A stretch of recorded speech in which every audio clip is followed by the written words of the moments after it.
Short video viral trick 2025। Trick number 1, 10 second rule.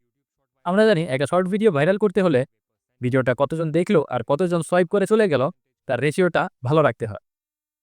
ভিডিওতে ভিউয়ারের পরিমাণ বেশি করতে হলে আপনার ভিডিওতে দরকার একটা ভালো মানের হোক, যা আপনার অডিয়েন্সকে আটকে রাখবে যেন তারা সোয়াইপ করে চলে না যায়। বিশ্বের সব বড় বড় ক্রিয়েটররা তাদের সাকসেসফুল ভিডিওতে এই ট্রিকটা ব্যবহার করেছে। ট্রিকটা হলো, তারা কেউই তাদের ভিডিওর প্রথম লাইনটা বলতে 3 সেকেন্ডের বেশি সময় নেন না। যেমন এই ভিডিওটা, क्या हम कभी एक 100% परफेक्ट सर्कल बना भी सकते हैं? এইটা, Can you slice a bullet with a katana? এইটা Chocolate versus Apple and Android. देखते हैं कौन जीता है। আর এইটাও। This is the most unique e-reader that you've ever seen. যেমনটা দেখলেন, তারা কেউই তাদের ভিডিওর প্রথম লাইনটা বলতে 3 সেকেন্ডের বেশি সময় নেন না। এটাই করা উচিত, কারণ একটা শর্ট ভিডিওর প্রথম লাইনটাই সেই ভিডিওর টাইটেল হিসেবে কাজ করে। এটা অডিয়েন্সকে ধারণা দেয় যে এই পুরো ভিডিওটা কি সম্পর্কে তৈরি। সাধারণ মানুষের ব্রেন এই 3 সেকেন্ডের মধ্যেই ডিসিশন নেয় তার এই পুরো ভিডিওটা দেখা উচিত কিনা। তাই এই 3 সেকেন্ডের মধ্যে এমন কিছু বলুন যা আপনার অডিয়েন্সকে আপনার ভিডিওটা দেখতে বাধ্য করে। কিন্তু কি এমন বলবেন যা শুনলে আপনার অডিয়েন্স আপনার ভিডিওতে হুক হয়ে যাবে? বলছি, সব বলবো। কিন্তু চলেন তার আগে দ্বিতীয় ট্রিকটা সম্পর্কে জানাই। Trick number 2, visual hook. Visual hook সেটা আবার কি? বলছি, কিন্তু চলেন আগে কিছু এক্সাম্পল দেখে আসি। দেখুন তো এই ভিডিওগুলোর মধ্যে কোনো মিল খুঁজে পান কিনা। तो आज मैं बहुत This is pufferfish. This is the life. आप एक नॉर्मल से पेन ওকে, আপনি যদি কোনো মিল খুঁজে পান তাহলে গুড। একটু আগে আমরা যা নিয়ে কথা বলছিলাম তা ছিল ভোকাল হুক, অর্থাৎ ভিডিওর 3 সেকেন্ডে এমন কিছু বলা যা শুনে আপনার অডিয়েন্স আপনার ভিডিওতে হুক হয়ে যায়। আর পরের সবগুলো ভিডিও শুরুতেই একটা জুম ইন বা জুম আউট ইফেক্ট ছিল। একেই বলে ভিজুয়াল হুক। যে কোনো নর্মাল ভিডিও এডিটর দিয়ে আপনি এরকম ইফেক্ট তৈরি করতে পারবেন। আবার অনেকে বলবেন, এটা দিয়ে লাভ কি? লাভ অবশ্যই আছে। যদি না থাকতো তাহলে এত বড় বড় ক্রিয়েটররা তাদের ভিডিওতে এই ইফেক্ট ব্যবহার করতো না। আসলে ভিডিওর শুরুতে এরকম মুভমেন্ট ভিউয়ারের রিপিটিটিভ ভিজুয়াল প্যাটার্নকে আটকে দেয়, যা একটা ভিজুয়াল বুক হিসেবে কাজ করে। সহজ ভাষায় বলতে গেলে, ভিউয়ার যারা কোনো কারণ ছাড়াই স্ক্রোল করতে থাকে তাদের চোখের সামনে হঠাৎ কোনো পরিবর্তন আসার ফলে তা তাদের মনোযোগকে আকর্ষণ করে। এই মুভমেন্টের সাথে একটা সাউন্ড ইফেক্ট অ্যাড করে দিলেই এই ভিজুয়াল আর অডিটরি হুক মিলে তৈরি হবে একটা পারফেক্ট হুক। আর হ্যাঁ, এমন না যে আপনাকে শুধুমাত্র জুম ইন বা জুম আউট ইফেক্টই ব্যবহার করতে হবে। আপনি চাইলে যে কোনো ট্রানজিশন বা ইফেক্ট ব্যবহার করতে পারবেন। কিন্তু ভিজুয়াল হুক দিয়ে ভিডিওর 1 সেকেন্ডে ভিউয়ারকে আঁকাতে পারলেই হবে না। পরবর্তী 3 সেকেন্ডের মধ্যে তাকে এমন কিছু বলতে হবে যা তাকে ভিডিওটা স্কিপ না করে পরবর্তীতে দেখতে বাধ্য করে।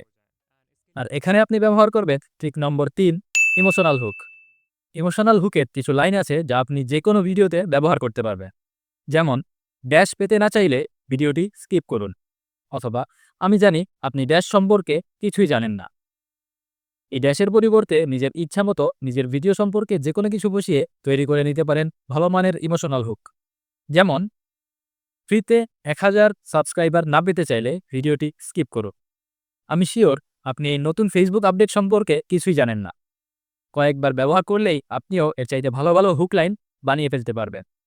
আর যদি না পারেন তাহলে কমেন্টে লিখুন হুক লাইন, আমি আপনাদেরকে হুক লাইনের একটা লিস্ট বানিয়ে দেব। এই হুকটা আপনার ভিউয়ারের মাথায় একটা চ্যালেঞ্জের তৈরি করে, জানার আগ্রহ তৈরি করে, যা তাদেরকে পরবর্তী পুরো ভিডিওটা দেখতে বাধ্য করে। কিন্তু প্রথম 3 সেকেন্ডে তাদের হুক করার পরেও পরবর্তী পুরো ভিডিওতে তাদের অ্যাটেনশন ধরে রাখতে না পারেন, তাহলে একটা বড় চান্স থাকে যে তারা কিছু সেকেন্ড দেখার পরই সোয়াইপ করে চলে যাবে। আর এখানেই আপনার কাজে লাগবে ট্রিক নম্বর 4, ক্যাপশন বা সাবটাইটেল। আচ্ছা বলুন তো, স্ক্রিনের এই 2টি ভিডিওর মধ্যে ব্যক্তিগতভাবে কোন ভিডিওটি আপনি সবচাইতে বেশিক্ষণ দেখবেন?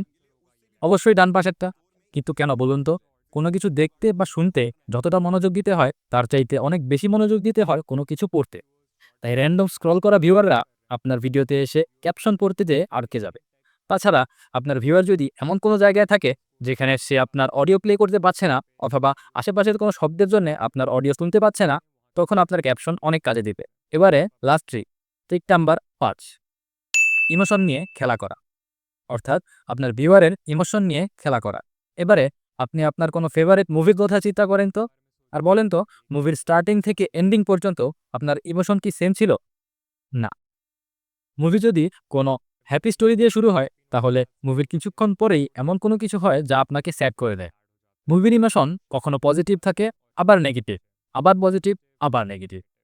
এগুলো করা হয় আপনার ইমোশনকে নিয়ে খেলা করার জন্যে, আর পুরো মুভিতে আপনাকে এন্টারটেইন রাখার জন্য। নইলে পুরো মুভিতে যদি ইমোশন সেম থাকে তাহলে কিছুক্ষণ পরই আপনি বোর হয়ে যাবেন, আপনার মুভিটা দেখতে আর ভালো লাগবে না।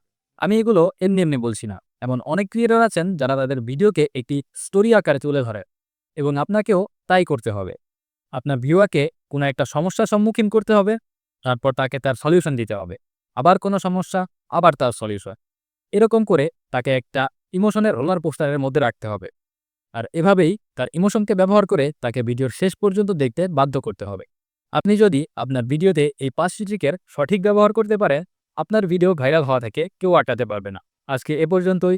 ভিডিওটি শেষ পর্যন্ত দেখার জন্য ধন্যবাদ সবাইকে। আসসালামু আলাইকুম।